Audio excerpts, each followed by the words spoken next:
السلام علیکم ورحمۃ اللہ وبرکاتہ۔ الحمد للہ رب العالمین والعاقبۃ للمتقین والصلاة والسلام علی اشرف الانبیاء والمرسلین نبینا محمد وعلی آلہ وصحبہ اجمعین وبعد۔ فقال النبی صلی اللہ علیہ وسلم لا تزول قدم ابن آدم يوم القيامة من عند ربه حتى يسأل عن خمس: عن عمره فيما أفناه، وعن شبابه فيما أبلاه، وماله من أين اكتسبه وفيما أنفقه، وماذا عمل فيما علم۔ ابھی آپ کے سامنے سلسلۃ الاحادیث الصحیحہ کی ایک روایت ابھی آپ کے سامنے پڑھی گئی ہے۔ یہی روایت سنن ترمذی کے اندر بھی ہے اور اسی کے ساتھ صحیح الترغیب والترہیب کی بھی روایت ہے۔ علامہ البانی رحمہ اللہ نے اس حدیث کو صحیح قرار دیا ہے۔ حدیث کا ترجمہ یہ ہے، اللہ کے رسول صلی اللہ علیہ وسلم فرماتے ہیں لا تزول قدم ابن آدم یوم القیامت من عند ربی حتی یسأل عن خمس۔ کل قیامت کے دن بنی آدم کے پاؤں اللہ رب العالمین کے سامنے سے ہٹ نہیں سکیں گے، ہل نہیں سکیں گے، یعنی اللہ رب العالمین کے دربار سے واپس نہیں ہو سکتا ہے جب تک کہ اس سے 5 چیزوں کا سوال نہ کر لیا جائے۔ پیارے نبی صلی اللہ علیہ وسلم اور ہمارے دین کی خاصیت کہ آپ نے وہ سوال بتا دیا ہے کہ جس سے تیاری کرنا آسان ہو جائے، اور بڑی محرومی ہوگی کہ اگر آدمی کو جواب معلوم ہو مگر اس پر عمل نہ کرے، اس کے تقاضوں کو پورا نہ کرے اور ٹھوکر کھا جائے، ہلاک ہو جائے۔ عام طور پر امتحان میں سوال نہیں بتایا جاتا ہے، امتحان میں سوال نہیں بتایا جاتا ہے اور اس کی تیاری کرائی جاتی ہے، اور وہ طالب علم اس کی تیاری کرتا ہے، محنت کرتا ہے۔ جس دن امتحان ہوگا اور امتحان کا جو وقت ہوگا اسی وقت پرچہ دیا جائے گا۔ اور یہاں اللہ رب العالمین نے سوال کو ہمارے سامنے بتلا دیا ہے اللہ کے رسول صلی اللہ علیہ وسلم کے ذریعے سے۔ پرچہ آؤٹ ہے، سوال بالکل واضح ہے۔ 5 سوال بندے سے قیامت کے دن اللہ رب العالمین کے سامنے ہونا ہے، اور جب تک یہ 5 سوال نہیں ہوں گے، ہمارے جواب نہیں ہوں گے، اللہ رب العالمین کے سامنے سے، اس کے دربار سے ہم ہٹ نہیں سکتے ہیں، ہل نہیں سکتے ہیں، واپس نہیں ہو سکتے ہیں۔ پیارے نبی صلی اللہ علیہ وسلم نے فرمایا عن عمرہ فیما افناہ، اس کی عمر کے بارے میں پوچھا جائے گا کہ اپنی زندگی اور اپنی عمر اور اپنا وقت کہاں پہ لگایا۔ یہ 60 سالہ زندگی، 80 سالہ زندگی اللہ رب العالمین نے انسان کو دی، سوال ہوگا قیامت کے دن زندگی کہاں پہ گزاری، عمر کہاں پہ گوائی، وقت کہاں پہ کھپایا۔ یہ زندگی، یہ وقت برف سے زیادہ پگھل رہی ہے۔ ہم ہر سیکنڈ، ہر لمحہ، ہر روز، ہر دن اپنی قیامت اور آخرت اور قبر سے قریب ہوتے جا رہے ہیں۔ اس زندگی کے بارے میں پوچھا جائے گا کہ زندگی کہاں پہ گزاری، یہ عمر جو دی تھی، وقت جو دیا تھا، یہ زندگی دی تھی تو اپنے وقت کو کہاں پہ لگایا؟ دنیا کمانے میں، دنیا ترقی کرنے میں، دولت سمیٹنے میں کہاں پہ لگایا؟ سوال ہے، ہم محاسبہ کریں، اپنے نفس سے پوچھیں کہ کیا ہماری زندگی اس نہج پر گزر رہی ہے، چل رہی ہے جو مطلوب ہے ہماری شریعت میں، کہ جس کے ذریعے سے ہم آخرت میں یہ سوال جب ہم سے پوچھا جائے ہم اس میں کامیاب ہو جائیں۔ ہم محاسبہ کریں۔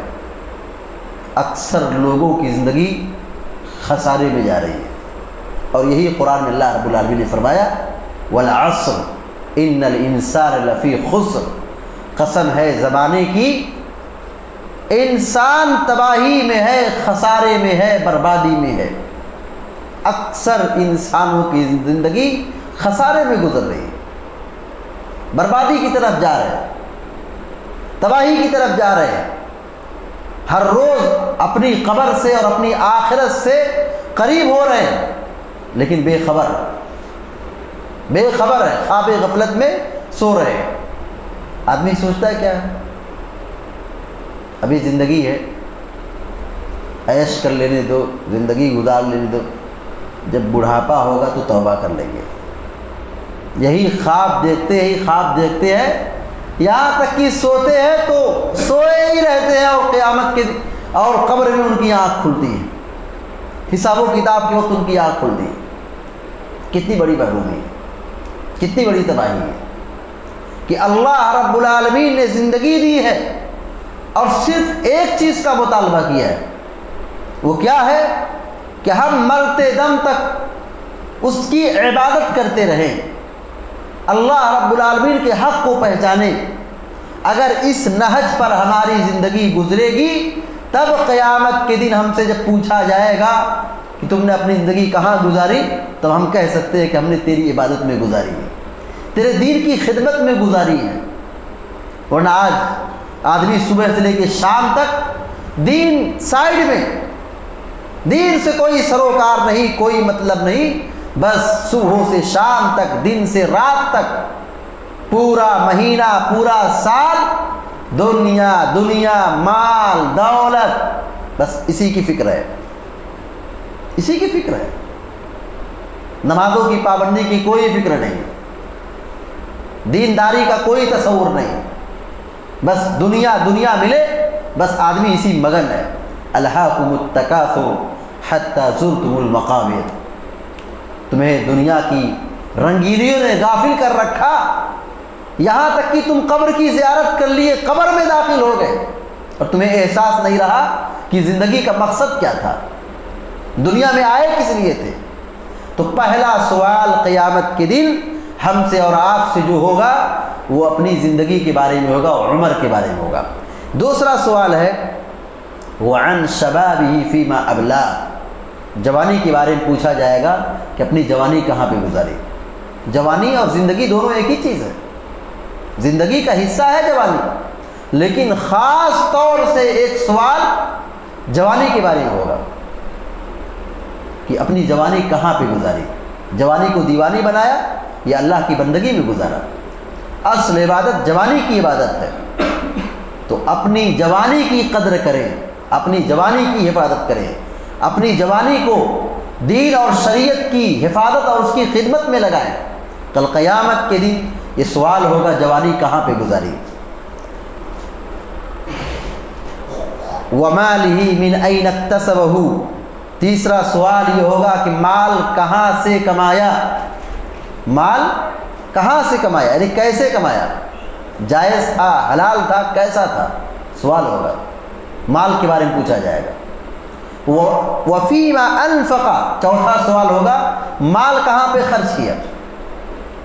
مال کے متعلق دو سوال ہوگا، مال کہاں سے کمایا، کیسے کمایا، جائز تھا کہ نہیں، حلال تھا کہ نہیں، اچھا تھا کہ نہیں، اور پھر مال کمانے کے بعد کہاں پہ خرچ کیا، یہ بھی سوال ہوگا۔